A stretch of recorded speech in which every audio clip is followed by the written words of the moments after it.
With the Factorio expansion right around the corner, I wanted to close out 1.0 with something I've never done before, a really big base. As Factorio players evolve from their larval states, they'll choose one of three paths. The first one joins public multiplayer servers, then pastes the entire base from a blueprint they stole from someone else, and then smiles at a job well done. But if you manage to avoid becoming that, you'll either side with the Overhaulers or the Megabasers. Overhaulers want new challenges, while Megabasers want to push the game to its limits. I've always been in the camp of the former, but at this point, building a megabase is just about the only thing I haven't done in Factorio, so let's do it. This is actually a run I started several months ago to pick at casually, and decided to turn into a megabase on a whim. It's got biters turned off, no cliffs, and railworld-sized ore patches. And fair warning, there are some things I do this run that might be considered cheating. So if you're the kind of person who thinks the whole run is invalid because I used a console command, then I'll save you the effort of watching the whole thing. Anyway, considering the scale of what we're trying to accomplish here, I'm gonna need to skip over a lot of stuff. And what scale is that? Well, I'm going to go for at least 10,000 science per minute. But to make a megabase, we're first going to need a base. I'm just skipping through a lot of the early game, because if you care about that, you can watch pretty much any other video I've made. But this is just the standard bit of hand feeding until I can get enough supplies to set up the first furnace stacks. 48 stone furnaces is enough to turn a full belt of ore into plates, and those 15 iron plates per second will be enough to set up all the beginning supplies we'll need. Power is also important, so I'm just going to go ahead and set up a whole 12 boilers and 24 steam engines ahead of time. That's the most that one offshore pump can supply with water, and it'll give us enough power to get everything set up. Now all I've got to do is set up the electric miners. They go up easy thanks to the rough gear and circuit automation I set up, and now we plug that into our stacks. Nothing fancy here, just setting up for what will eventually become a main bus, and a fairly small one at that, but even megabases have humble beginnings. With iron and copper, I'll be able to make a couple circuits. Green circuits are used in 5 out of the 7 sciences, and in pretty much every building from mining drills to inserters. Basically, they're important. Even as I'm gearing up to fully automate everything, it's still good to make some gears and stash them in a chest just in case you ever need them. This is all I'll need to get some actual science set up, starting with logistics science. It's made from transport belts and inserters, which I just build like so. A single inserter assembler can feed 12 green science assemblers, so this is fine. The red science can go right next door, and all it takes is an iron gear and a copper plate, so basically it's really easy. I should shove that into some labs, but then I get distracted setting up belt automation. If you're not automating underground belts and splitters, you're playing the game wrong, especially if you're using a main bus. It's also set up to make red belts once I research them. Anyway, while I was doing that, I crafted some labs, and now I can actually start researching things, such as better power poles, because I don't want to use the wooden poles any longer than necessary. While that researches, I can set up some basic supplies. You can make 90% of the things you'll need to beat the game with nothing but iron and circuits, so there's no excuse for not just automating them. I've just got a bunch of stuff sandwiched between these lanes, and sometimes it requires some shenanigans, but it's my mall, I can do whatever I want with it. These red belts will be extremely important for upgrading my furnaces, allowing me to double their throughput just as soon as I build some steel furnaces, and so I'll want to stockpile them in the meantime. Belts are very expensive, so another iron stack is in order. If I had a nickel for every time I've built a furnace stack, I wouldn't even need to be a YouTuber. I've also set up another 2 stacks, but these will both be used to make steel.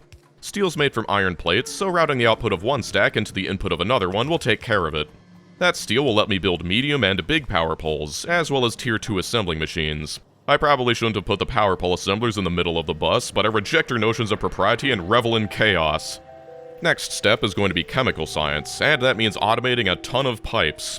Seriously, you'd better automate pipes or you'll regret it. It's super easy, there's no excuse, seeing as you need billions of them for even a simple oil build. In order to make refineries, I'll also need bricks. You need 24 furnaces to fully consume a belt of stone, and you barely need any of these, so just this is enough for the entire base. While I'm down here, I also add another 24 steam engines. It's nice not having biters, so I can just spew out pollution with impunity. Basically what I'm saying is that if we want to solve global warming, we're going to need to genetically engineer giant insects to attack oil refineries. Moving on, I've got some research to churn through, so in the meantime I'm setting up the only ingredient in chemical science that doesn't take oil. Engines. They take steel and iron in the form of gears and pipes. I'm telling you all this because when it's scaled up to megabase levels, it's going to be lost in a jumble of assemblers and beacons, so consider this a primer. The best thing about making engines is that I can build a car with them, and that's just what I'll be using to try and find some oil. It's a little far away on account of the Railworld preset, but that's nothing a ton of underground pipes can't fix. For a small base, just one crude oil pipe is enough throughput for all your oil needs. It's hard to believe that this is the last time I'll ever play Factorio with the old fluid mechanics. Gone are the days where I'll need to worry about throughput decreasing with pipe length. Well, that oil could go into a bunch of refineries, and as usual, I'm setting it up for advanced oil refining ahead of time. This is why you want a bunch of underground pipes. The most important ingredient in chemical science is red circuits, and I've made this design a million times, so let's just talk about something else. Like how making red circuits means I'll need even more green circuits, and how making more green circuits means I'll need to make even more copper. A single green circuit assembler makes enough to support 6 red circuit assemblers, so this will be enough for that, as well as the blue circuits I'll make later. Then I'll need to make the plastic, which I can make by leaching off the coal that I'm using to power the whole base. I'm sure it'll be fine. Plug that into the splitters, and there's our advanced circuits. All I'm missing now is sulfur, but that goes up easy, and now I can feed all of that into the chemical science assemblers, which I just shoved in here because it all fit. 3 hours for chemical science is okay, but I'm not that worried about time. This whole thing is going to take me hundreds of hours before I'm finished. That being said, the faster I get the preliminary stuff out of the way, the sooner I can start building the actual mega base. Time to make good on my promise and actually upgrade all these furnaces. Steel furnaces smelt twice as fast as stone, and red belts move twice as fast as yellow belts, so this will double our iron output. You know what, I've convinced myself. I'm gonna try to go fast. There's only 2 sciences left, so I'm basically done already. Purple science takes a bunch of steel, stone, and circuits. In fact, it's the only science that uses stone at all. What's that? Military science? We're playing without biters, military science doesn't exist. Anyway, the main annoyances are the rails, since you need so many of them, but I like to solve that with direct insertion. The other ingredients are productivity modules and electric furnaces. They both take advanced circuits, and they can both feed off the same line. I'll also need some green circuits, as well as steel and bricks. Let me tell you, once you've played enough overhaul mods, playing the base game is like, wow, only 3 ingredients for science? But yeah, that's purple science in like 10 minutes. The steel demand for purple science is insane though, so I'm going to upgrade the steel smelting as well. I'll need to make more later, but this will be enough to trickle in some research. Ordinarily, I'd be looking at setting up construction bots for building solar panels to help with power until I can set up nuclear, but there's no biters, so once again, there's zero downside to just spamming a ton more boilers. Since my furnaces and plastic relies on the coal from my starter patch, I'd rather not deplete it with boilers too much, so that's why I'm building this here. Speaking of depleting ore patches, guess what's happening to our iron patch? With everything upgraded to red belts, it's in no shape to supply the 90 ores per second that my base demands, but fortunately there's another patch nearby with millions of ores in it. Using substations, I can squeeze the miners together pretty tightly, allowing me to extract more ores per second from the same general footprint. Now it's just a matter of bringing all that back to the base. As much as I love trains, for this, just spamming belts is the way to go. Simple, reliable, and constant. The only thing it really lacks is ease of expandability. That'll take care of iron for the foreseeable future, so let's go ahead and finish the last important science. Time to make some more red circuits. Now, those of you who have never beaten Factorio might be like, but didn't you already make like 24 red circuit assemblers? And yes, I did, but we need more, even for a base this small. Now it's time to make a 3rd circuit build just to feed the processing units. If you thought to yourself, wow, that's a lot of circuits, you haven't seen anything yet. One thing I will need to do is make even more engines since I kind of walled in the previous build with no way to expand it. These are all going to be for electric engines.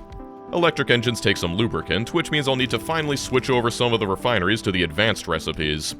That also means I'll end up with a bunch of heavy oil and light oil threatening to clog up my machines, so I've got to build some cracking to turn heavy oil into light oil and light oil into petroleum gas if I ever end up with too much. But once that's taken care of, I can make lubricant straight from heavy oil. At this point, the only thing I'm missing is sulfuric acid, which takes an iron plate, water, and some sulfur.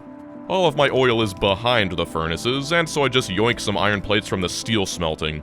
It messes up my ideal smelting ratios, but who cares, I'm lazy. That's used to make batteries, along with some iron and copper plates, which I'll need in order to make the robot frames. I'll just mix those in with the electric engines I just made, and then mix the steel from the engines with the circuits. That's all the ingredients for the robot frames, and a big step ahead for any base, though not strictly necessary if all you want to do is win. That's because apart from yellow science, they're used to make construction bots, which are amazing. Moving on, I've got to make the processing units. They're easy to set up since all they take are red and green circuits, but you do need to include some sulfuric acid. They take tons of circuits, and no matter how many you build, you never seem to have enough. The last ingredient for yellow science is low-density structures. You also need tons of these, and along with circuits, they're your biggest copper sinks. They also take tons of steel and plastic, which I don't have enough of, but right now, all that matters is finishing yellow science. As usual, just throw all that into some science assemblers, and now I've got access to all the research in the game. All the important ones, at least. As I've mentioned, I don't actually have enough raw materials to support everything at full production, and especially with the LDS, my copper demand has gone up significantly, so I've got to build some more mines. Luckily, I've got some construction bots to help out now. They're a little slow, but that's nothing we can't fix with a little research. I can also just copy and paste a new furnace stack without needing to do everything by hand anymore. Robots are great. I'll also need some more steel, but another 48 furnaces should be enough to meet demand. I don't really know, I just kinda wing this stuff.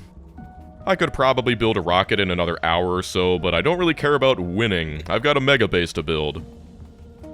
Okay, I know I was talking trash a while ago, but I will actually need to set up military science. It's not necessary to beat the game at all, but it is necessary if I want to build Spidertrons, and I do. Even without biters, Spidertrons are going to be invaluable here. It takes grenades, piercing magazines, and walls, but you don't need to remember that. Don't expect to see military science appear anywhere in our mega base. And would you look at that, another 48 steam boilers. What follows is like 2 hours of automating buildings, setting up Roboport coverage, and building some modules so that I can make Mark II power armor as well as Tier 3 assemblers and eventually the Spidertron. I'm mostly sparing you from this, but just know that I'm automating most everything and putting them in passive provider chests so that my robots can remotely construct anything I want. I'll start by setting up some solar. Solar is pretty awful, making a pitiful 42 kilowatts on average per panel, which isn't even enough to power a single fast inserter. Its main advantage is that it's free and creates no pollution, so as long as you've got good enough production, you can just use bots to build more power whenever you want. Still, pretty terrible compared to nuclear. So, you know how I said I started this run before I decided to turn it into a megabase video? Well, now I'm thinking, like, it would be pretty sad to make a megabase and not show what late-game biter management looks like. So, I'm just gonna turn biters back on. Yep, just gonna open up the editor and turn all the biters to max. It's only fair considering I've got this much of a head start. And I've already built a wall covered with flamethrowers. This is the first example of what I mean by technically cheating, but usually people cheat to make the game easier, not harder. Alright, time to make the megabase. Just kidding. What we've just built was only the starter base that will let us build the base that will let us build the mega base. As always, any base starts with raw materials, and so I've got to set up a bunch of mines.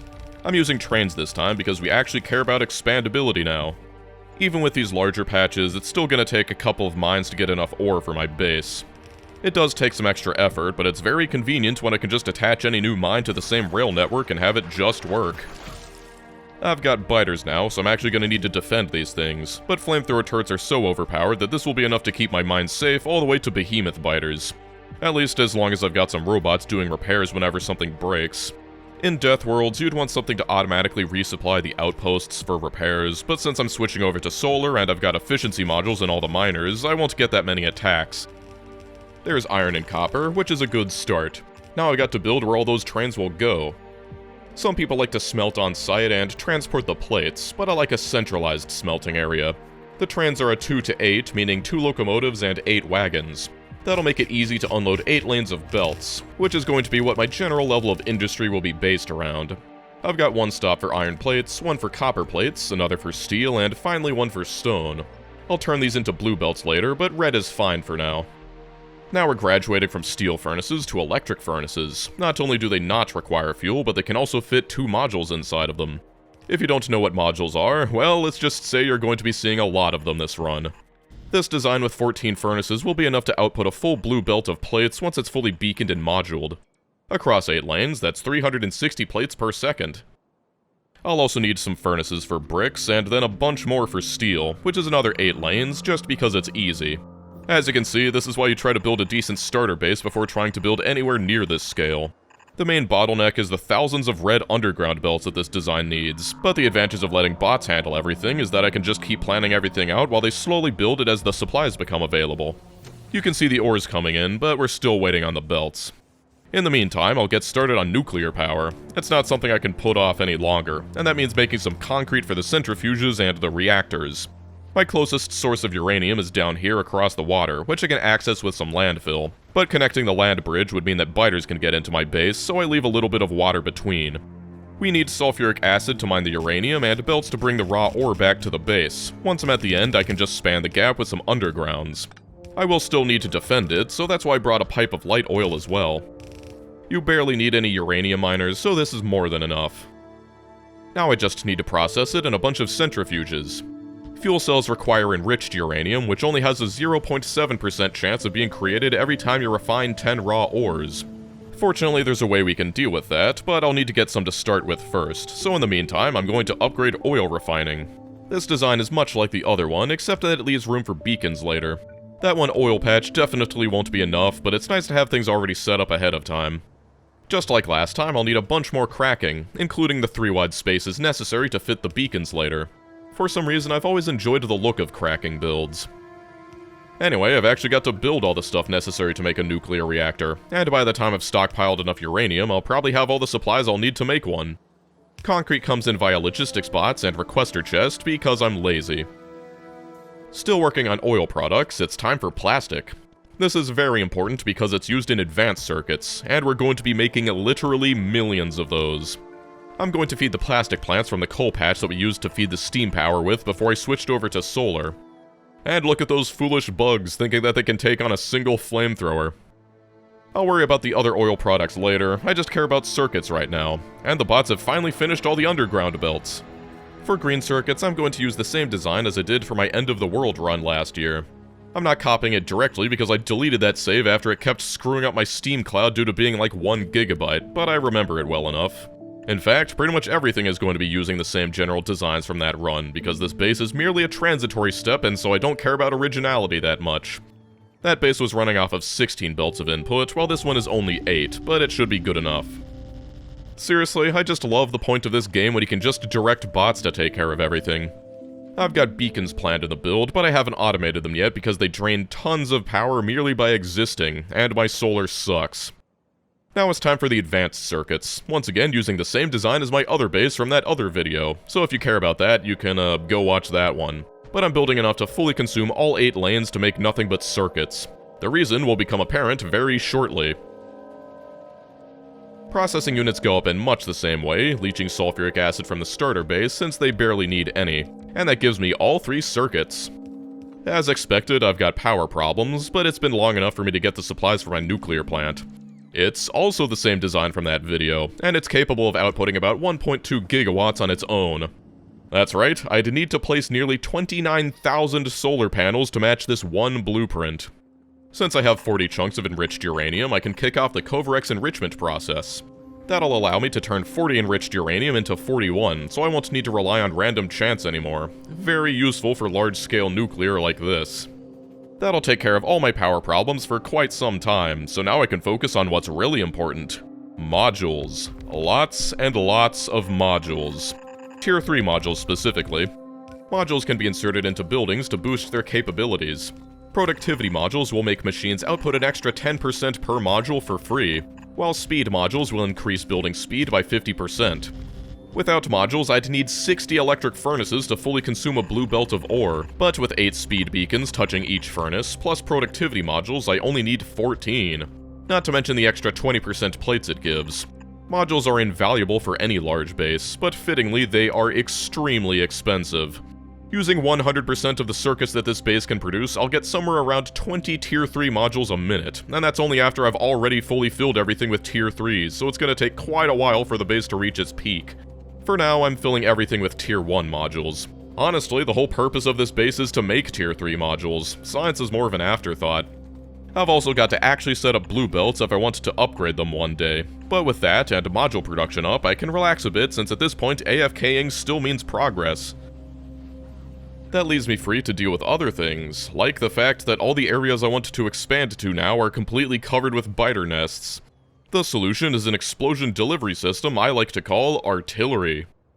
More specifically, artillery wagons, so that I can move them by train. There's a lot of nests, so I'm going to need a lot of artillery. I've got 10 locomotives and 40 artillery wagons. Apart from their mobility, artillery wagons are great because each one can hold 100 shells. That's 4,000 shots altogether. I'll need to make the artillery shells first, though. The sulfur I'll end up using for science as well, but I'm mostly going to need it for tons of explosives. They take sulfur, water, and coal. I'll also need a bunch of radars, but I'll supply those via logistics bots.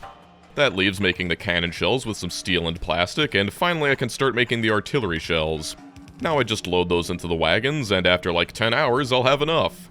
I'm not sure you realize just how many shells I'll need, but I've added a display that shows the number of shells I've loaded so far. Now that I've got 3 things working tirelessly in the background, I can finish shoring up my supplies. This is about as far as I can go before running up against the impenetrable wall of biters, and a fine example of why I made 40 artillery wagons. While flamethrowers might be overpowered, they're not all that useful until you've actually filled them with some sort of fluid. However, they're so fuel efficient that I can just bring a couple barrels by hand and instantly turn this into an impenetrable fortress. This time I want to extract as much iron as possible, and so I set up the most space-efficient design possible. The only downside is that it takes underground belts, but when available mines are few and far between, it's the best. Also, I can set up the blueprint to snap to grid and then just smear it all over the ore patch. Extremely satisfying. Setting up new mines is always annoying, but getting to watch the ore pouring out for the first time always seems to make up for it. I'll also need to set up this stone mine, but it's not nearly as valuable as iron, so using the ultra-efficient design is just a waste. Modules are moduling, and I'm pretty sure that the vast majority of players have never even seen a full stack of Tier 3 modules, let alone the thousands that I'll need to fulfill my ambitions. It's time to start thinking about upgrading everything, starting with turning all the red belts into blue belts. Thankfully, I can do that with an upgrade planner. Next, I'm going to upgrade all the Tier 1 modules in the iron furnaces into Tier 3 modules. I'll need to do this bit by bit as they become available, but the good news is, the more modules I use, the more modules my base will be able to make. Moduled buildings are extremely power hungry, however, but thanks to my stackable nuclear plant design, all I need to do is slap down another 8 reactors right next to it. The only restriction is that this blueprint only works over water because of the offshore pumps. The last thing I've got to deal with is crude oil, but this rather large patch should give me enough to supply my entire base. And the nice thing about oil patches is that you don't need to import oil to run your flamethrowers. After that, I've just got to set up the station for the fluid wagons to drop off their oil right next to the new refineries. That's pretty much everything taken care of. Like I said, the main thing I want to this base for is module production, but I will set up some science because there's plenty of infinite research as I want. I'm not sure how much of this I want to show, but here's some engines. And since that same design can be used to make LDS, I'll just paste those nearby. I do cover some of these copper patches I've got nearby, and set up another furnace array to help supply the LDSs without stealing too much copper from my circuits. Then I'll set up this other copper mine all the way across the lake, and that should be enough to meet demand now that I've upgraded the furnaces to Tier 3 modules. And this is exactly why I was afraid to connect a land bridge that last time. I was in the middle of setting up the defenses, and they just go and blow up 3 fully loaded artillery wagons. It's like they know. Well, it's not like it'll help them. Yeah, I'm just gonna skip through these science designs, but I guess I'll recap. Chemical science takes sulfur, advanced circuits, and engines. Utility science takes processing units, robot frames, and low-density structures. Production science takes tons of rails, electric furnaces, and productivity modules. This won't be in the Megabase, but I'm also making military science again, and that's because it's going to be very important for upgrading the artillery. I'm also getting close to fitting Tier 3 modules into all the circuit assemblers, but where was I? Oh yeah, automation science takes up an iron gear and a copper plate, while logistics science takes an inserter and a transporter belt. That's all the sciences, and with as many assemblers, it should be capable of making about 500 science per minute. At least if all the modules aren't running at max. Except there's one more science, the science most players don't ever see, space science. In order to make it, we'll need to launch a rocket. It took us long enough to get here, but better late than never. To make the rocket, you need rocket control units, which are made from a speed module and a processing unit, and apart from that, it's just low-density structures and rocket fuel. Rocket fuel is basically free since light oil is more of a byproduct than anything else, and so all I need to do is make this massive thing right next to the oil processing area. That'll take care of all my rocket fuel needs forever. All that goes into the rocket silo, but there's one thing we're missing.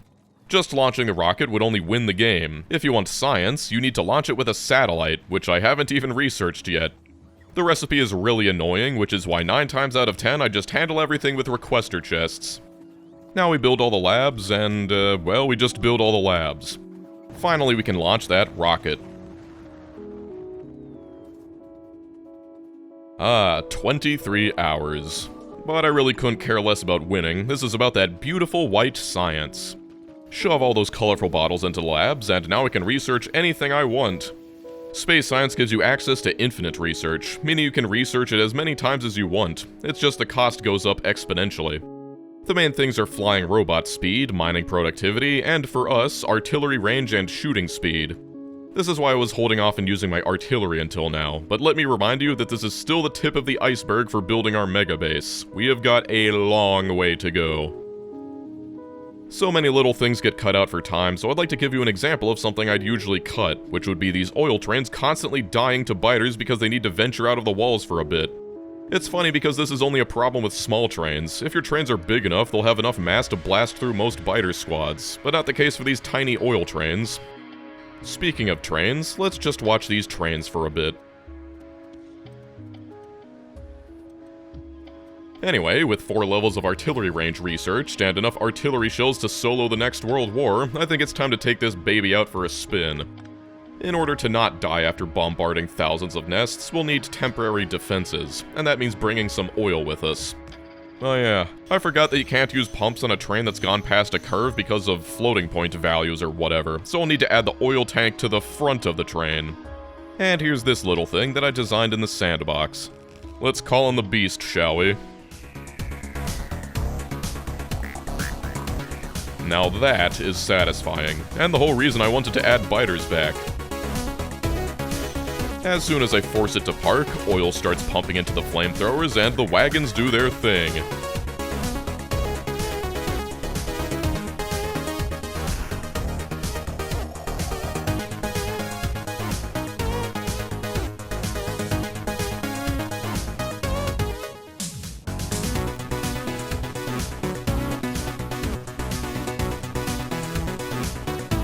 Now that is what I call a lot of dead biters. The design could use a little work since a couple buildings exploded, but... remember what I said about train mass? Well, apparently one of the wagons exploded in combat and cut the train in half, so telling the train to go back made it obliterate everything in front of it because the wagons are so heavy that it just insta-kills everything in its path. Well, nothing I can't fix back at the base. That was a good test spin, but yeah, there's a lot of nests out there. The best part is, while my base is making modules and researching stuff, I really don't have anything better to do than kill biters. I've redesigned the kill box a little bit, and really, watching it snake its way inside never gets old, just like blasting tons of biters into oblivion. Then I get to pack up and go home, leaving behind no trace except for this massive mountain of corpses. I mentioned these earlier, but I'm finally automating Spidertrons, because these will be instrumental in the construction of our mega base. They can walk over everything but water, but their main appeal is their equipment grid. You can give them personal roboports so that they can build things remotely, and then have logistics bots resupply them whenever they re-enter the logistics network of your base. Basically, we can treat them like mobile construction hubs. Now, as much as I love blowing up biters, I've got a mega base to build, so as arbitrarily as I enabled them, I'm disabling them.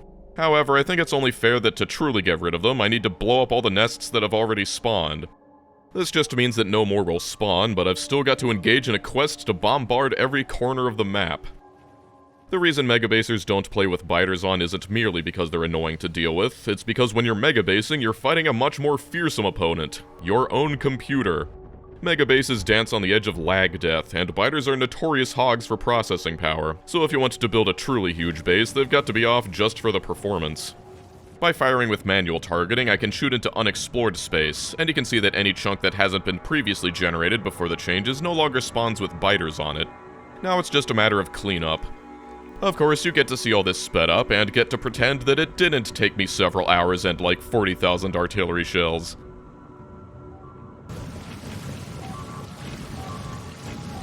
One underrated feature of the Spidertron is climbing inside of it and using the remote to walk you back to the base so that you can move while taking a piss or something. But here it is. Let's watch that train park one last time.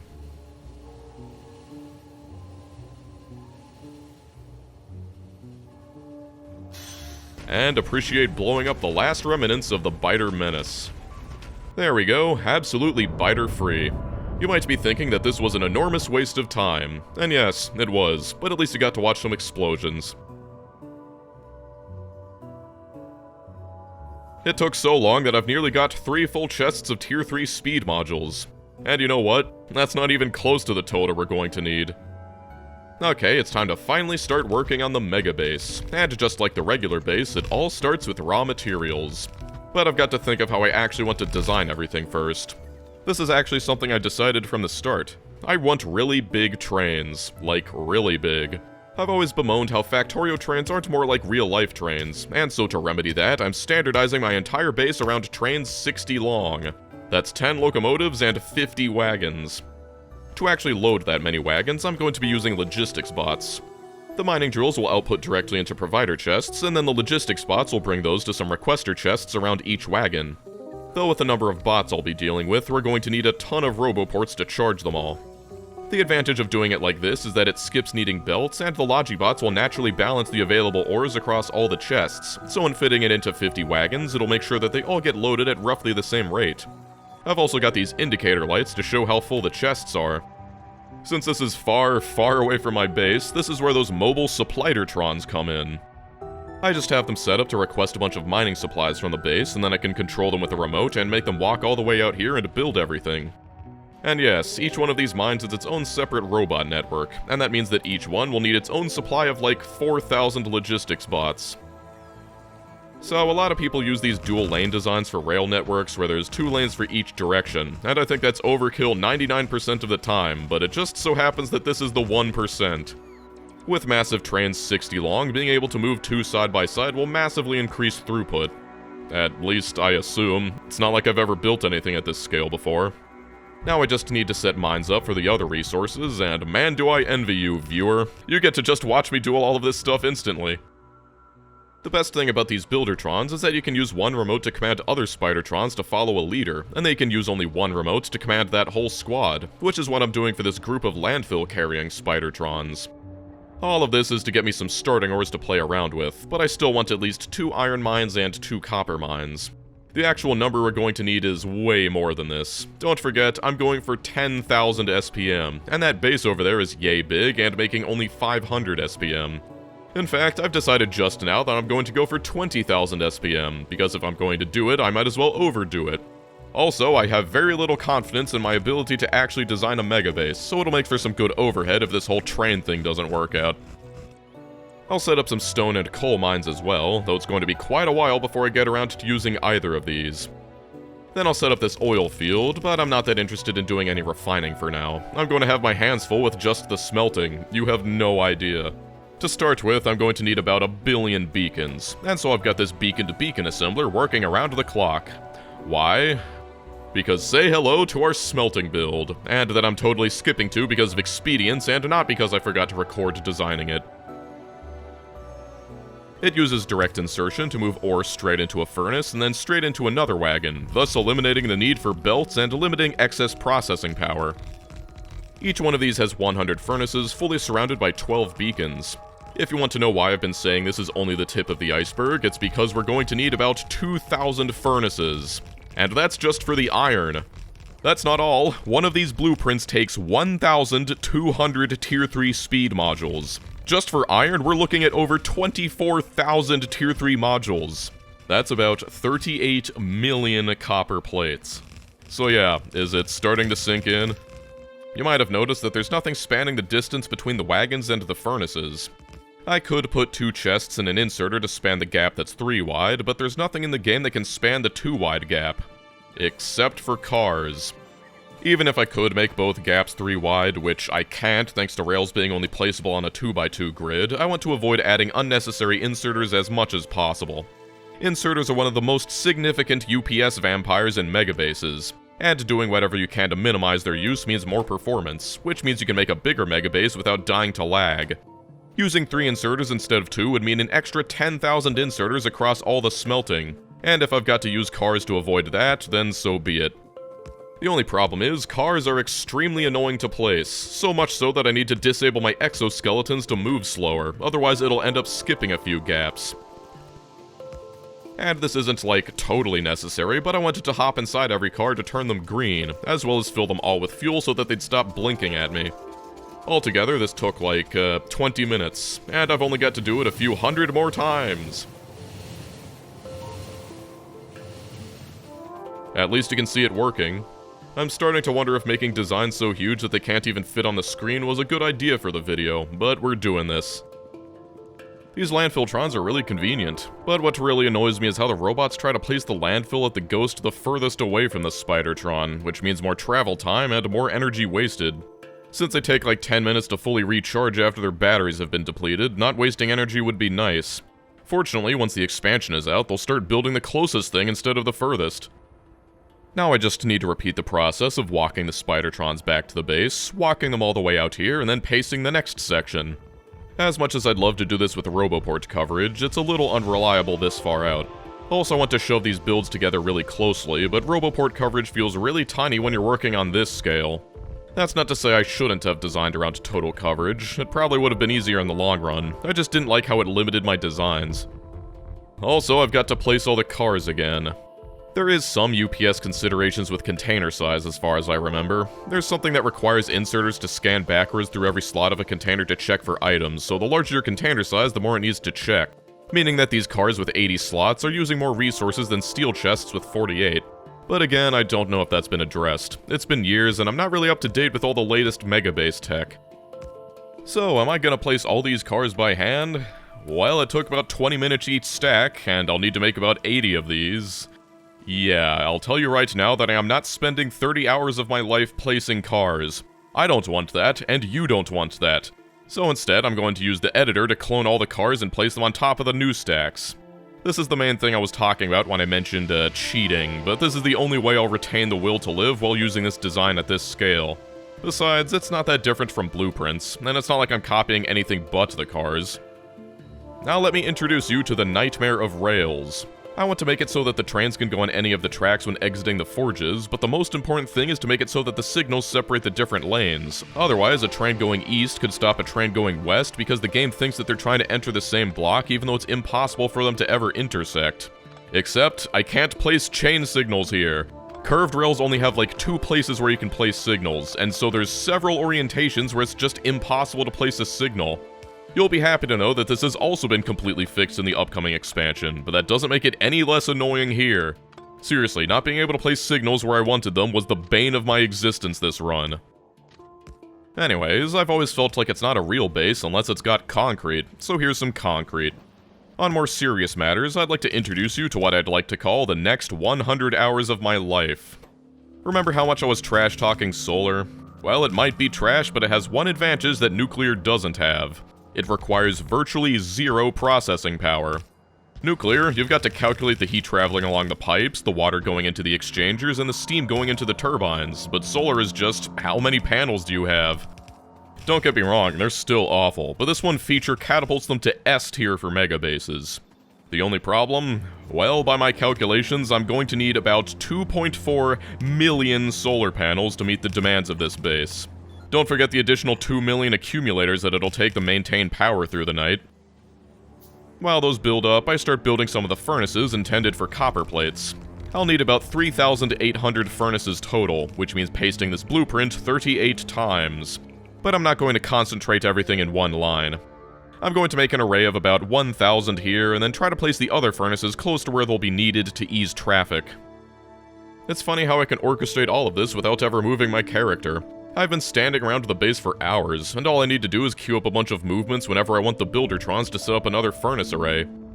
And once again, cheating to put the cars in the proper places. At least now you can see it's starting to come together.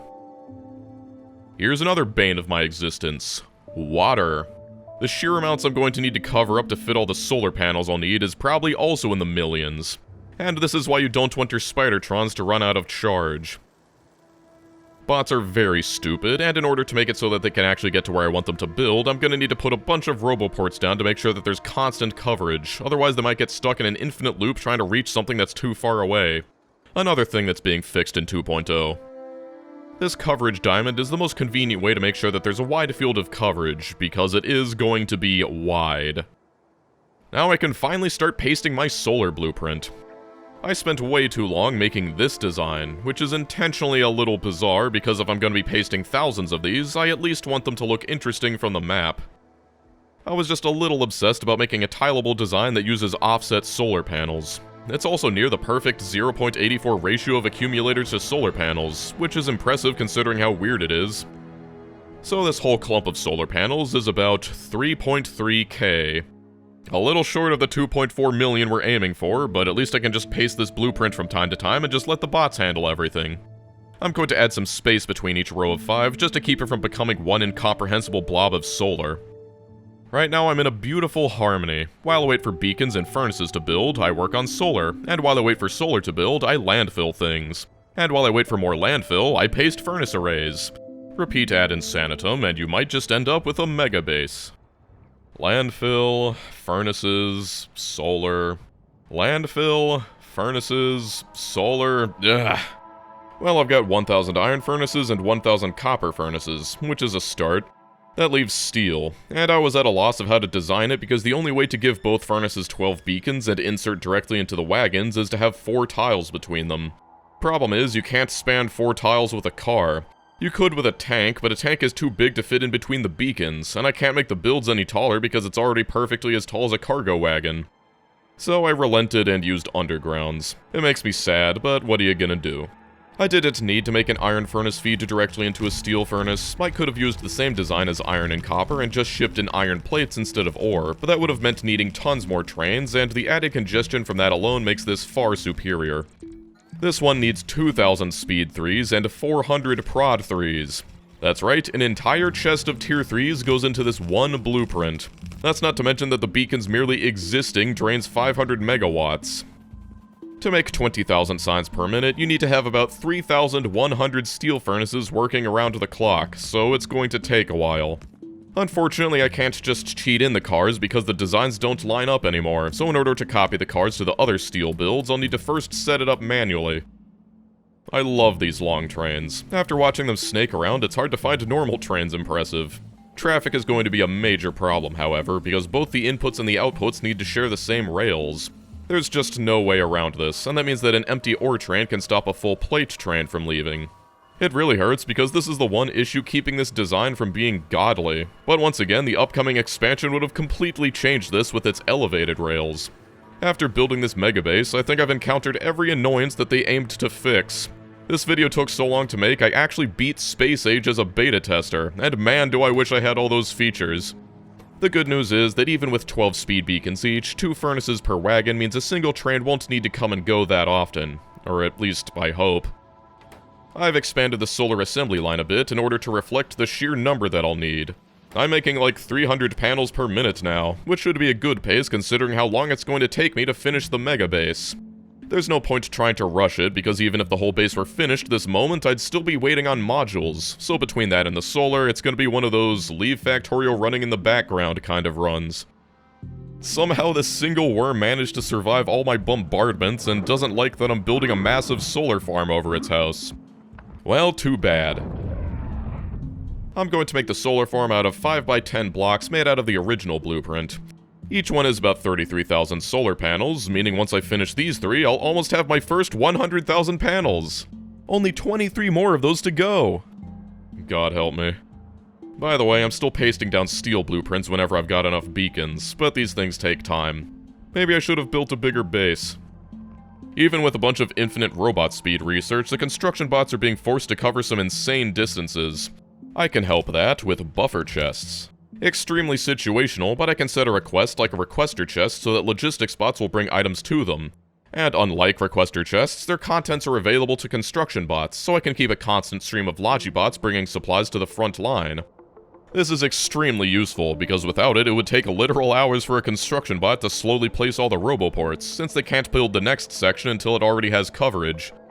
Well, I've finally finished the first 1,000 steel furnaces. Maybe now I can build an actual assembling machine. Except, the passive drain on the beacons is so massive, and solar's so trash that I can't build solar panels fast enough to outpace the drain of adding new builds, so I'm building another nuclear plant temporarily. This whole thing will make over 10 gigawatts when it's finished, and to match this nuclear plant I slapped down in like 30 minutes, I would need about 250,000 solar panels. Also, I've learned that it's way better to paste all the roboports and power poles separately before slapping down the rest of the blueprint. And I don't want you to forget that every single one of these lakes in the way needs to be covered manually. Guess what? In the expansion, you could just paste blueprints over water and have the bots automatically landfill underneath them, but not here.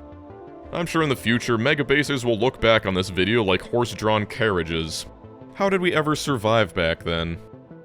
The solar fields are looking good, but all these ore patches underneath are kind of ugly, and so since I've already ripped off the bandage of using the editor, might as well take matters into my own hands and delete them. Come on, it's not like there's any gameplay benefit to removing resources. I love this assembling machine that's made 50,000 medium power poles, and we've only just begun. The power grid view looks insane. Okay, if I want to be finished this century, I need to actually build something. The foundation of any base is the circuits. I tried to give both assemblers 12 beacons, but one stack inserter just isn't fast enough to move all the copper cables, so I've settled on this slightly less efficient 10 beacon design. The most deranged part of this design is how the wagon that brings in the iron will then leave full of circuits. I've got one inserter pulling iron into the car, and another putting circuits into the wagon. You can tell we're doing some really cursed stuff because the second inserter refuses to work unless the beacon's been placed after the car because of how the extremely obscure rules for overlapping containers work. And yes, a beacon is technically a valid target for an inserter. For some reason you can remove the modules with one. While I'm in the lab cooking up designs, might as well sort out oil processing. I'm only going to need 14 advanced oil refineries for this entire base, so this should be enough. 8 lube factories is all I need, and just this will be enough to make all the light oil as well. What? Yeah, you heard right. This is all I'll need for 20,000 signs per minute. You were expecting more? Well, I'll let you in on a secret. This is all the advanced oil we'll need. The inefficient crude oil to petroleum gas recipe? Yeah, we'll need like 800 of those. Since I've got green circuits, the next logical step is plastic for the advanced circuits. The actual design is pretty much the same as the furnaces, except it's got pipes. These will be guzzling insane amounts of petroleum, requiring a staggering 2.5 million units of fluid per minute at full blast. That being said, spread across 50 wagons, one pipe for each row will be enough. Now to actually build it in-game. And for the one person wondering how I'm fueling these trains, I'm bringing nuclear fuel from the main base like so. I'll just stick the advanced oil refining over here and worry about that later because only 2 items actually require it. Petroleum gas is where it's at, and I am not looking forward to setting up all this oil refining because unlike ore patches, there's no way to just paste down a blueprint on an oil field. Each one needs to be a custom fit.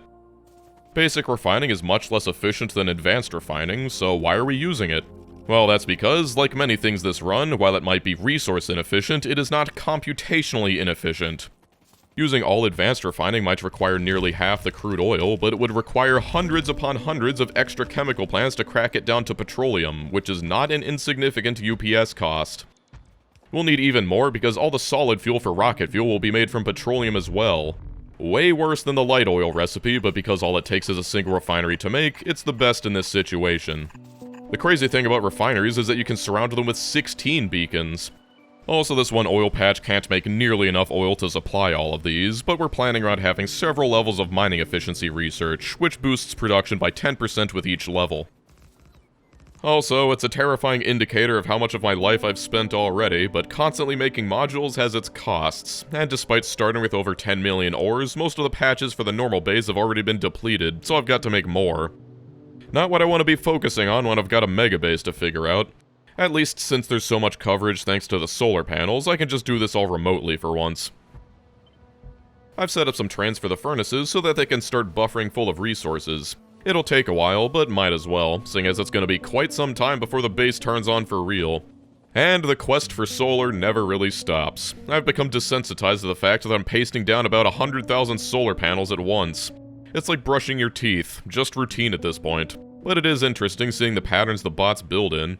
I'm currently up to 360,000 solar panels, only about 2 million to go.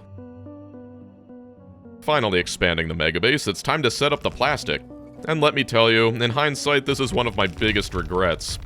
I ended up putting plastic, one of the most in-demand resources, right smack dab in the middle of the base.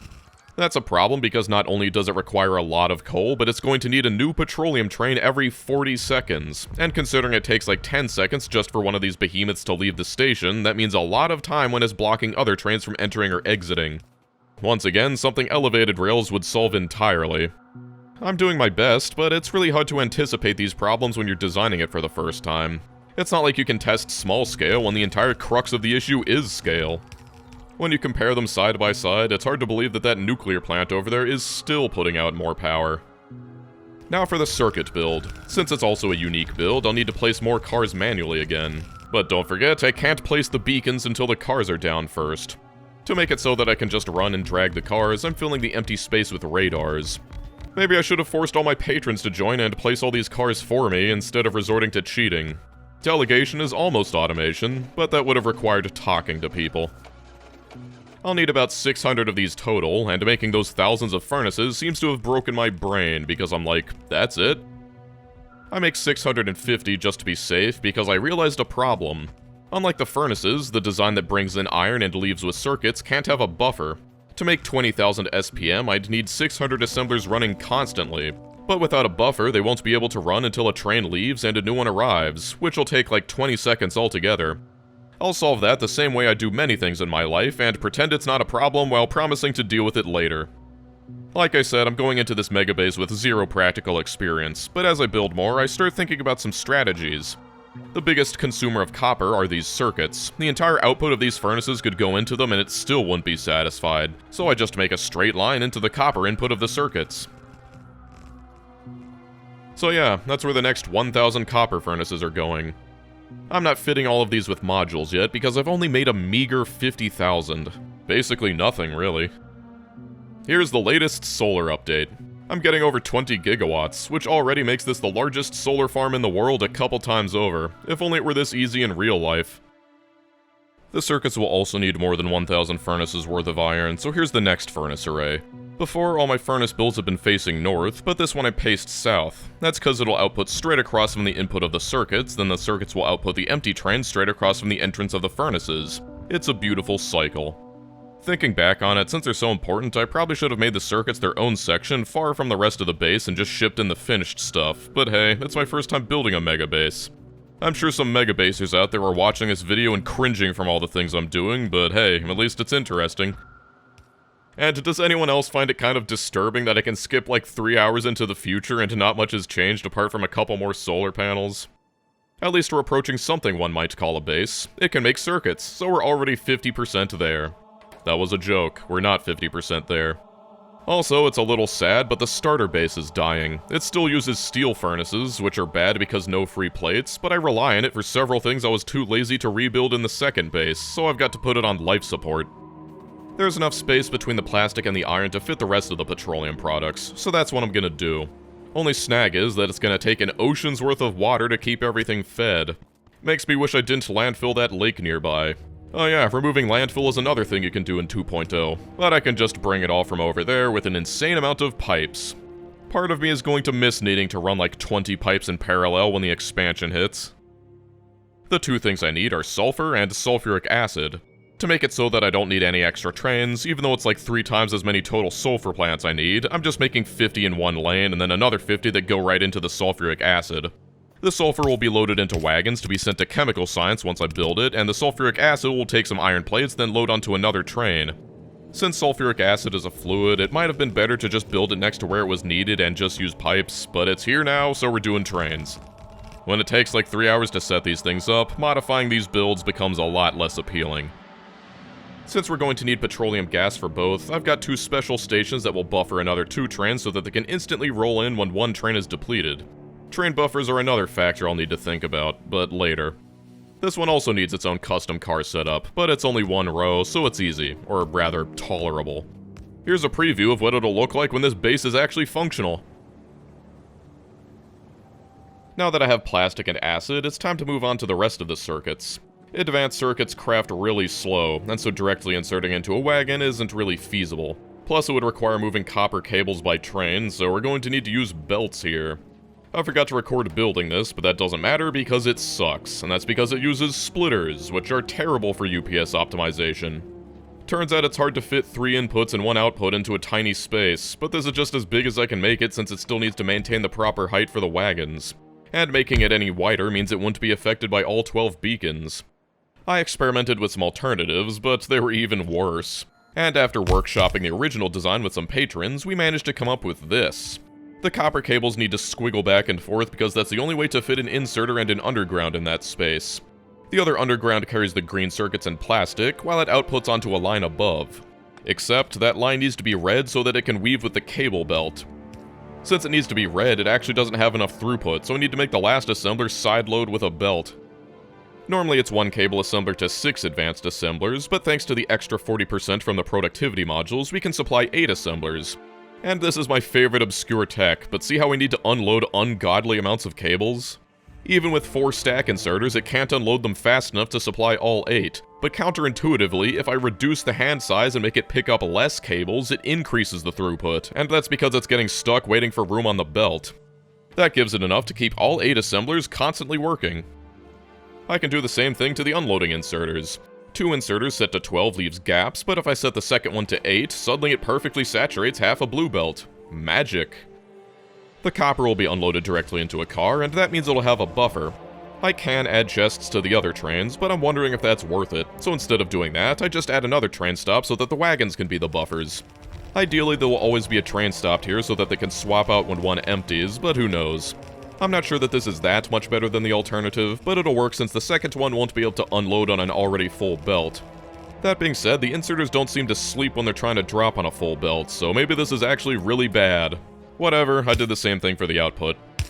Each one of these blueprints has 400 assemblers, and I'll need 1,350 to meet demand, so I'll need to paste this 4 times. That's 1,600, a whole 250 more than I need, but the disadvantage to everything being centered around wagons of 50 is that sometimes that forces me to overbuild. Usually not an issue, but when we want to preserve as much processing power as we can, not ideal. Believe it or not, we're almost 1/3 finished with all the solar we'll need. The problem about these massive blueprints is that the Spidertrons run out of juice before they can build the whole thing, so I need to sit around waiting for them to recharge. Oh yeah, and I guess we passed the 100-hour mark of this run. When did that happen? It's fun watching the spider squads running around. Each one specializes in different items like beacons, belts, and assemblers, but that's all 4 builds. We're one step closer. If you pay attention to the timer, you'll notice some major jumps of like 5 hours of playtime, and that's just me AFKing waiting for modules and other things to build. For a base like this, anytime Factorio isn't running is wasted time. I do wish I made a base that could make modules and research things, but it's too late for regrets. That leaves processing units, and I think I've really outdone myself with bizarre builds on this one. They're slow to craft, but each assembler can practically eat a full blue belt of circuits on its own, so might as well just pull straight from the wagon. Then that begs the question of how am I going to get the advanced circuits in and the processing units out? I want to do the same thing I did with the green circuits, with a train that brings in reds leaves filled with blues, but I can't do that here because, well, I can't fit a car, but the actual reasons why are too annoying to explain, so just take my word for it. What I can do instead is this horrible atrocity where I can somehow have 2 inserters right next to each other drop off into the same car. I want to take out red circuits and put in blue circuits, but the problem is I can't filter long-handed inserters, which is the only way that this would work. By the way, in the expansion you can add filters to long-handed inserters. This video really is an oblique advertisement for Space Age, isn't it? Anyway, that means it'll constantly be trying to reinsert whatever the stack inserter just pulled out, and there's no guarantee it'll actually grab the processing unit I want. In fact, the moment one advanced circuit gets added in front, then there will be no way to make it ever grab the processing unit. Or is there? Remember when I said inserters seek backwards through containers? Well, cars have the magic ability to filter their inventory slots, and so if I filter everything but the last slot to red circuits and make it so that the processing units can only be placed in the very last slot, the long-handed inserters will always grab the processing units if they're available. Another problem is that advanced circuits stack to 200, but processing units only stack to 100 because the folks at Woob are jerks. Without productivity, that wouldn't be an issue, seeing as it takes 2 reds to make 1 blue, but with an extra 40%, if I bring in a full wagon of reds, there won't be enough space on the train to fit all the blues and it'll break. So instead, I need to limit it to bringing only 5,600 advanced circuits by limiting the last 12 slots in the cargo wagons to processing units. Oh yeah, and I never mentioned it before, but some builds like the furnaces have these clocks constantly counting up and resetting so that the inserters only turn on every couple seconds or so. It stops the inserters from needlessly swinging all the time and can save some UPS on certain builds. Here, I've figured out the number of frames it takes to make 3 processing units, and then turn on the long-handed inserter so that it isn't constantly trying to grab red circuits. I hope you find these insane builds of mine as interesting as I do. They don't use much sulfuric acid, so thankfully I can supply this whole build with just one pipe per wagon. Unfortunately, there's about a million more things I've got to make, but I've at least got the big ones out of the way. One of the smaller builds is engines. Luckily, I can reuse the same design as the red circuits, seeing as it'll work with anything up to 4 inputs. And when the only things in the base game that take more than 4 ingredients are the satellite and the Spidertron, that's a pretty wide range. It does take some finagling to get the gears and pipes onto the belts, however, and that's because the inserters only drop on the far side of the belt, so I had to sideload the gears. Honestly, making these designs is the only reason I haven't lost my mind yet, especially as the existential crisis of needing to build yet another mine for my second base threatens to consume me. That nuclear plant over there is looking more and more puny by the day. And hello, I still hate water. Remind me next time I need to build 1 billion solar panels to turn down the water generation. Remember when I was complaining about my steel build needing underground belts? Well, I suddenly realized I'm stupid. I don't need 12 beacons around the iron furnaces because thanks to the 20% productivity, 10 beacons around an iron furnace is enough to perfectly supply a 12-beacon steel furnace. So not only do I cut out the undergrounds, but I can save an extra 200 speed modules per blueprint. At least I only built 1,000 of the old awful design. Also, with the new design comes needing to redo the damn cars again.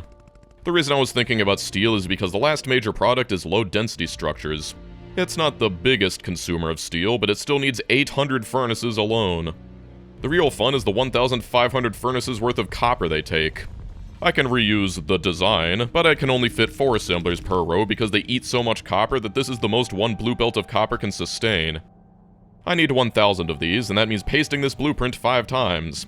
Well, the actual number is 910, but like I said, it's hard to make the exact amount when you're stuck with multiples of 50. And it's also just plain annoying to edit one build down to have 50 less assemblers, so I'm just doing it the easy way. That is a bit problematic, however, because that means that we could be consuming more resources than we create. I am overbuilding the furnaces a bit, but probably not enough. In any case, it's not enough of an issue for me to really worry about it right now. That being said, building this is giving me a growing sense of anxiety. I mean, like, what if after spending hundreds of hours building it, I turn it on and it's absolute trash? Well, nothing ventured, nothing gained. That's the risk I took when I chose such an unhinged design. We're up to 1.3 million solar panels now. I know it's only been like 20 minutes for you, but that was days for me. I'm actually getting around to turning on that advanced oil refinery because I need the lube for the next phase. I've also added more trains so I can start making circuits. Slowly building up supplies will mean that everything's ready to go when I actually want to turn this thing on, but the main benefit is I get to look at this thing running. Also, I'll need these soon, but in the context of this run, soon means like 10 hours from now. Okay, it's time to talk performance. It's holding together okay, but see this? Cars merely existing is using about 12% of all available processing power, and I haven't even placed half the furnaces I'll need. That might seem like an inexcusable blunder and a nail in the coffin for this base, but thanks to this magic spell, I can make all of that go away. See, cars are permanently active because they expect you to actually drive them. Not a problem when you're using them as intended, but when you've got literally 10,000 of them, it starts to add up. Thankfully, I can just turn them all off, and now they're just weirdly shaped chests. I want to figure out robot frames next, but that has quite a few prerequisites. Electric engines are one, and what's really annoying is that to make enough of these, I need 50.7 assemblers using 12 beacons. So in order to stay in accordance with my designs, I'm forced to make 100 assemblers. That being said, I drop it down to 6 beacons each, which at least makes it so that it's not horribly overbuilt and consuming more resources than necessary. Because these are only used in robot frames, I skip needing a train and just route them straight in. The frames can simply use the design, and from there I can piece together from other designs with my weird double train buffer things, which exists mostly to counter the fact that I don't have any waiting bays for my trains. The only thing I'm missing now are batteries, and these are going to be a little weird because they take both iron and copper plates. I really like making things complicated and working without belts, and so with the magic of wagon filters and car filters, I'll just make one train that carries both 2,000 iron plates and 2,000 copper plates, then outputs into a car. I get distracted before actually doing that by pasting all the copper furnaces for the low-density structures. Just like the iron for the circuits, I'm making these furnaces face south so that the trains can cycle around and around. One disadvantage to using those buffer chests to help build the solar is now 99% of my logistics bots are now on the other side of the Earth, and it takes literally like 20 minutes for them to fly back to the base and restock the Spidertrons. And then the Logibots that come back immediately get sent out to the front lines because they're the closest. I probably should have separated the solar into its own robot network, and this just adds to the ennui of building at this scale. Watching this video, you don't really get to appreciate how much waiting goes into pasting each one of these sections. If I'm not waiting on Logibots, I'm waiting on Spidertron charge, and if I'm not waiting on charge, I'm waiting on beacons. And above all, I'm waiting for the ultimate glacier of industry, modules. I can just do other things while the base is running, but when you need to Alt-Tab after pasting every section and wait for 10 minutes, it's really easy to just, not Alt-Tab back in and play Cogmind or something. It's okay, it's still making modules in the background, I'll tell myself, and that's the story of why we're at 170 hours. The worst part is, it's not even wrong. I've only got like half the modules I'll need. And my god, look at the solar. Hard to believe it, but we're almost at 2 million panels. Only a little more to go. I'm finally getting around to pasting that robot frames build into the base, as well as dealing with pasting all the cars. The nice thing is, if I clone the cars that I turned off with a script, they're already inactive when I paste them. At this point, I've got everything I'll need for blue and yellow science. Red and green are easy, but the problem is purple science and space science, because they're the most annoying by far. However, they both include a module build. I'll need both productivity modules and speed modules, and I figure I can make them the exact same way as the processing units. That includes the cursed long-handed inserter and the filtered cars. I only need 150 of the prods and 250 of the speeds, and that's because they're not intermediate products, so that means they can't take productivity modules themselves. That leaves me free to fill all the assemblers with speed modules, which is the equivalent of adding 4 more beacons. That's 1/3 of purple science, and next are furnaces. I need less than 50 furnace assemblers altogether, but these 50 assemblers will consume more steel than all 1,000 LDS assemblers. I intentionally leave the assemblers empty of modules because just this is enough for 20k SPM. Maybe I'll fill them with efficiency modules or something. They also take bricks, which is something I frankly completely forgot about. The last ingredient is one of the most, if not the most annoying thing I've got to deal with, rails. There's many reasons why rails are annoying. Needing to make iron rods is one, consuming 2,000 furnaces worth of steel is another, but I'd say the worst one is the sheer volume they spit out. I need more than 50 blue belts worth of rails, so even if it weren't for the fact that I need 53 assemblers, I'd still need to make another build just for the belt throughput. Seriously, these things eat steel like crazy. Originally I had just one stack inserter grabbing both stone and steel, but I realized that the machine eats so much that I need 2 inserters. Even then, when I did it like this with the undergrounds, it still wasn't enough. It's not like I need the extra beacons if the build's not even capable of grabbing enough to stay fed, so I put the belts here. And thanks to some more inserter weirdness, this allows the stack inserters to grab things faster. I also need 3 inserters outputting all the rails. I probably should have skipped putting them on trains like it did for the electric engines, but oh well. Are you bored of watching me paste these massive builds in-game yet? Well, at least the construction bots flying all over the place never gets old. The end is in sight, however. I put the furnace assemblers down here so that they'll drop on the first steel array that I made. I've also put the bricks next door since they're the only thing that uses them. Without military science, we don't need that many stone furnaces. The rails can go right next to the other array of 1,000 steel furnaces that I've already placed for the LDS. Like I said, I need 2 of these, and now that I've got that, I can start placing the last of the steel furnaces, since it'll eat all of them. Put the things that make stuff close to the place where they're actually used seems obvious, but it's worth pointing out. I can't believe it, there were 2 more survivors. Well, sorry, you're in the way of my furnaces. There, now I've spared him from needing to live in a world where all of his friends are dead. Okay, I'm starting to envy those worms right now. Let's try and get out of this video. It's finally time to make all the science. Funnily enough, since blue, yellow, and purple science can just use the design, red and greens are the only ones that require unique designs. That being said, red is just a gear, so it's not exactly a brain buster. The green science is a little more complicated because it needs to turn gears into belts and inserters. I could make the gears somewhere and bring them in, but it's not really worth it for the extra train. At least that's what I assume. Like I said, it's hard to know anything about this base. Well, there's the completed design anyway. It's a shame I didn't look at it very closely, because otherwise I would have realized that it doesn't actually work. Now for the rest of them. As I've mentioned, thanks to the design, it's really just a matter of pasting the appropriate number of assemblers and setting the train stops to the appropriate resources, so I'm just gonna skip this part. It's not that I just don't want to talk about them, it's that I also don't want to think about them. Does anyone else feel like their brain's being microwaved, or is that just me? Well, that leaves one last thing, and that's space science.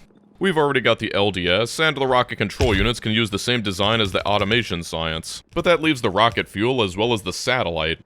I don't even want to think about the satellite, so I'll think about the rocket fuel instead. It might not use an existing blueprint, but it's not that complicated. It just needs a blue belt of solid fuel and some light oil. Only a little light oil, so it doesn't matter that I've got 14 assemblers per row. The recipe is a little convenient though, because thanks to those pipes in the way, I wouldn't have had space to use red belts to unload the finished fuel. Instead, I had to sideload into some underground belts, which just barely fit. And even though it takes nothing but solid fuel, it needs tons of it, so I've got 4 stops dedicated to nothing but solid fuel. Now let's finally paste these in-game, starting with purple science. Actually, there was one interesting thing about purple science. I had to make 2 separate builds, because thanks to requiring 52 blue belts worth of rails, it would have been impossible to do it with just 1. Also, with only 10 beacons, it needed almost perfectly 250 assemblers, so I've got 2 of the beacons set up to use efficiency modules. Really don't want to overbuild the science. I finally set up those batteries and only had a few major problems with them, but they're all sorted out now. I'm going to put all the science builds up here, and I still need an extra 200 furnaces, so they can go right next to the red and green science where they'll actually be used. That leaves actually pasting the red science. And then the green science. I'm building blueprints, I'm sure you get the idea by now. For the purple science, I set up these special rails leading from the rails output to the rails input. They're only ever going to one place, so it's not really necessary for them to be able to enter the main line, and so it'll reduce traffic. Of course, it would have reduced it more if I'd just belted them directly into the purple science builds. Man, why didn't I do that? Next is the blue science, and its only notable trait is that we need 400 assemblers to make enough, compared to everything else which is content with 250 or less. But I interrupt this science build to report that the solar farm is almost finished. After like 150 hours, we've finally done it. We've made over 100 gigawatts of solar. Gaze upon my works, ye mighty, and despair. And lest ye forget, each one of these seemingly tiny shapes is one of these big modular solar farms. Now I can finally deconstruct those 7,000 radars. And after freezing my game for several seconds, we've immediately gained 2 milliseconds worth of processing power, which is about as much as the first and second bases took to run combined. The panels look kinda creepy now that they're all in the dark. Also, I'll regain another 2 milliseconds once I don't have 50,000 construction bots constantly flying all over the place. That's good, because I'll need every ounce of processing power I can get. Now I'll paste down the yellow science, which I forgot to actually set to yellow science. And that's everything but space science. Man, I don't want to think about space science. It's annoying enough in a normal base, but in a mega base, it's mega annoying. The rocket control units are easy enough, since they'll just take those speed modules next door and some processing units. Unfortunately, they only stack to 10, so transporting them via train is worse than anything else. Doubly so for the low-density structures. You're probably sick of hearing this by now, but in the expansion, LDS stacks to 50. I haven't mentioned them yet, but deadlocks! Yeah, we're gonna have a lot of those when this thing turns on, because as it turns out, trains 60 cars long are difficult to visualize when placing signals. Before I paste the rocket fuel, I'd like to parcel out the space for something I've neglected until now. With the exception of green circuits, because I didn't realize it at the time, my builds don't really need waiting bays, but that's different with the ore trains. They're going to be out perhaps literally miles away to get ore, and without a waiting bay, when a furnace opened up, it would still be at the mine, and then only start heading for the forge afterwards. And for the whole 2 minutes it takes to get there, the forge is completely empty. I can solve that by just making an extra stop where all the trains will head to first, and then wait for any open forges. To avoid traffic, I'll want separate waiting bays closer to each of the different furnace arrays. I'll avoid thinking about that too much, however, because it reminds me that I've still got all the raw resources left to deal with. Not like I can run this whole thing off of those 2 iron mines. This fuel goes right next to where the light oil is made. I considered bringing that in by train until I realized that I could just not. Now I'm only missing the actual solid fuel that goes into it. Once again, we're using the petroleum gas to solid fuel recipe because it uses less UPS overall, and I should probably mention that UPS stands for updates per second. Alright, I can't run away from satellites forever. They take 6 ingredients, and while I can simply ship in the processing units, rocket fuel, and LDS, the solar panels, accumulators, and radars need to be made special. All of these would be too annoying to make using my usual designs, and they're only used in this one recipe, so I'm going to cheat and use logistics bots. Some people build megabases entirely with logistics bots. I believe they're worse performance-wise than these direct insertion designs I'm using, but you can't deny the simplicity. All I need to do is unload the contents of each train into a bunch of provider chests, and watch as the bots bring the assemblers everything they need. Then those solar panels can be brought to make satellites, and you know it's serious when you need speed modules in your satellite assembler. Then I just need to bring in the 3 things we already make elsewhere, and satellites will magically appear as long as there's resources. Putting satellites on trains would be utterly deranged, so I'm going to be using bots to supply the rockets. The actual rocket build is going to have 2 stops for each resource, and because the rocket silos are so gigantic, I'll have one being supplied by 2 wagons, making for a grand total of 25 silos. The best part is, this isn't a stylistic choice. I actually need close to 25 rocket silos. Granted, there's still room for more beacons if I wanted them, but again, no sense in making them work faster than we make resources. After all that, the finished space science will go onto a train and complete all 6 sciences. No, I've already told you, military science doesn't exist. And now I get the pleasure of pasting these all in-game. The satellite build and rocket silos will need to their own separate logistics network, but that's okay because my roboports in this base exist solely to move nuclear fuel into trains. Now for the solid fuel. It's going right next to the rocket fuel, and while it might seem a prime candidate for simply belting it all directly, there's one reason we can't. At least not easily, but I'll explain it later. Like I said, these things are going to need a ton of petroleum, and so they've earned the honor of having their own dedicated petroleum waiting bay. Like rails, I've made a special bypass so that the solid fuel can go straight into the rocket fuel and minimize time on the main line. That, in theory, is everything. Except the labs. It feels unreal to make this after like 230 hours. Thanks to skipping that 7th science we're not supposed to talk about, we can once again use the design. Except this time the red belt is used to input science. I need like 700 labs, so thankfully a long-handed inserter is enough throughput to keep the labs fed. Now I just need 2 rails for every color of science, since they'll act like waiting bays and cycle between the 2, in theory at least. And there it is, the labs. Now I need to actually build all the labs and rocket silos. This took like 3 whole recharges on the Spidertrons, but eventually it's up. It's still going to be a while before I can actually turn them on though. I've got lots of trains to sort out first, and you know what I hate? Single pieces of stone left lying on the ground after all of that artillery bombardment that inexplicably makes their way into my trains and stops them from ever leaving. I didn't mention it, but this happened like a dozen different times where a single furnace would break because one piece of stone was inside of it. Thankfully, stones dropping stone when you blow them up is going to be removed in, you guessed it, the expansion. This is also when I realized that the green sides doesn't work because I somehow forgot that inserters take iron plates and not just gear and circuits. Thankfully, the fix is fairly easy. The hard part is actually implementing the fix in-game. These builds weren't exactly designed to be taken apart, considering the Spidertrons are all full of very precise items, and deconstructing anything just shoves tons of garbage into each one that I need to manually remove later. That was extremely painful, and a reminder of why even though I've suddenly had tons of ideas on how to improve things, I haven't acted on any of them. At least green science is functional now. Time for the part that I've been dreading the most, and that's gathering all the resources. The worst part is I've realized that my performance is probably going to be a lot closer to the wire than I'd hoped, and so I need to abandon that whole bot mining design. That leaves the issue of loading the trains, because I am absolutely not making a 50-lane balancer, and doing it with circuits would probably cause worse performance than the bots. Instead, I can simply mine directly into the wagons. I use this exact same design in my beltless video. Even with these massive trains, I can fully load them as long as I make stations that pull ahead whenever one section fills up. In terms of performance, this is the most efficient design possible. Not only have we eliminated belts entirely, but bots and inserters as well. The downside? Well, you can only fit a few miners per patch, and even with the biggest ore patches possible, I can only load 8 wagons at once, which means I need 7 stops. And each one of those stops I need to painstakingly find out exactly how far the next station needs to be and then set the schedules for each station. At least once I've got this thing set up, I can just copy it multiple times. The last issue is that my ore patches simply aren't big enough to fit this blueprint. I really should have done this at the start, but like I said, I hadn't intended to turn this into a mega base when I started this run, and up until now I thought I could get away with it by using bots, so whatever, using the editor to set the patches to maximum. This is the last time I touch the editor, I swear.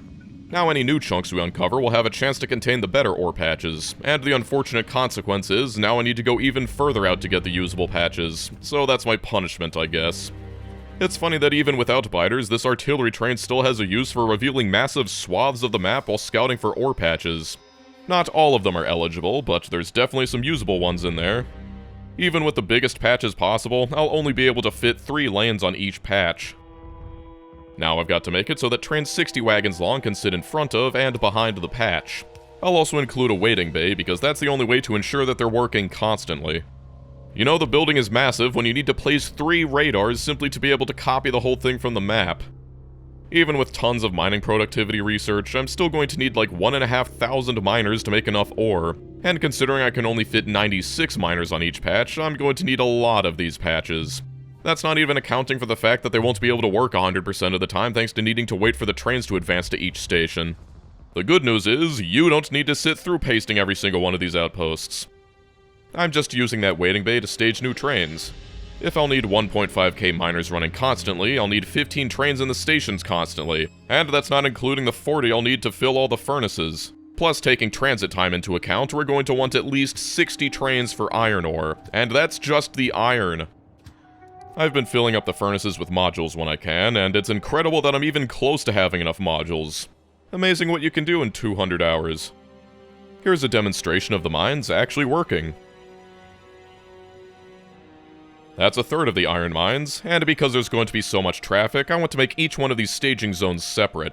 This one's dedicated to copper trains, so everything on this rail is going to be going to copper mines. Shout out to this insane intersection I had to make because the rails here are left-hand drive instead of right-hand drive. If I wanted to correct it, I would have needed to make the trains intersect every time they wanted to go to the furnaces or the ore mines, so just trust me, it's worth it. This is definitely where the spider swarm shines.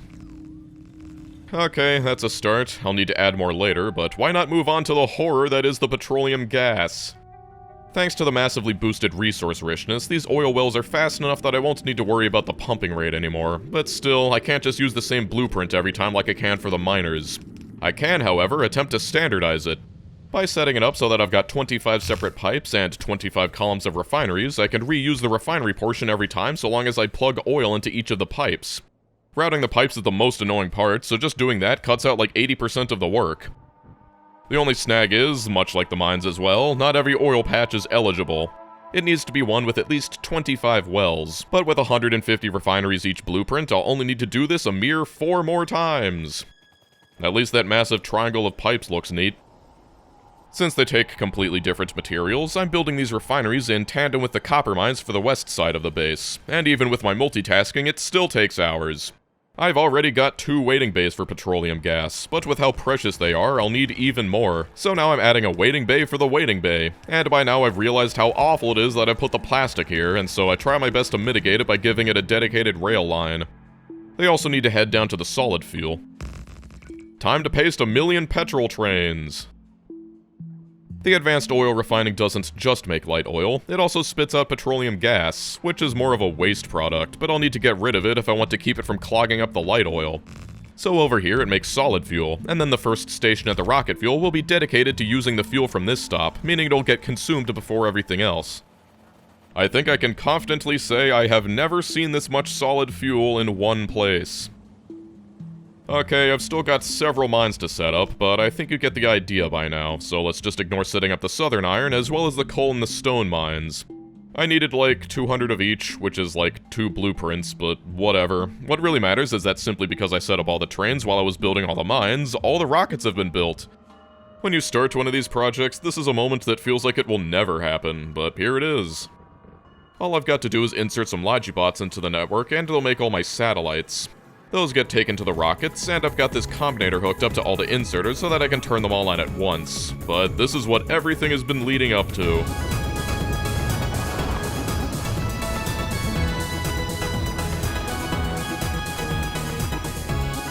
One thing that complicates it a bit is that the space science stacks to 2,000, so filling up a single one of these trains means I need to launch 4,000 rockets. The scary thing is, for a base like this, that's actually going to happen in a couple hours. I actually have no idea why that one silo got desynced from all the others. While that works, I can start shoring up the base, like this bit of rail that helps the LDS trains skip a busy intersection so they can go straight to the rocket silos. I'm also trying to finish adding modules to all the furnaces. I've still got a ton of the steel furnaces to go, but it's getting there. Also, nukes. If you haven't noticed, I've turned on the UPS counter, and despite my best efforts, it's dipping below 60 occasionally. It won't make much of a difference, but there's no room for these less efficient mining outposts in my base, and nukes just so happen to be the fastest way to deconstruct things, so...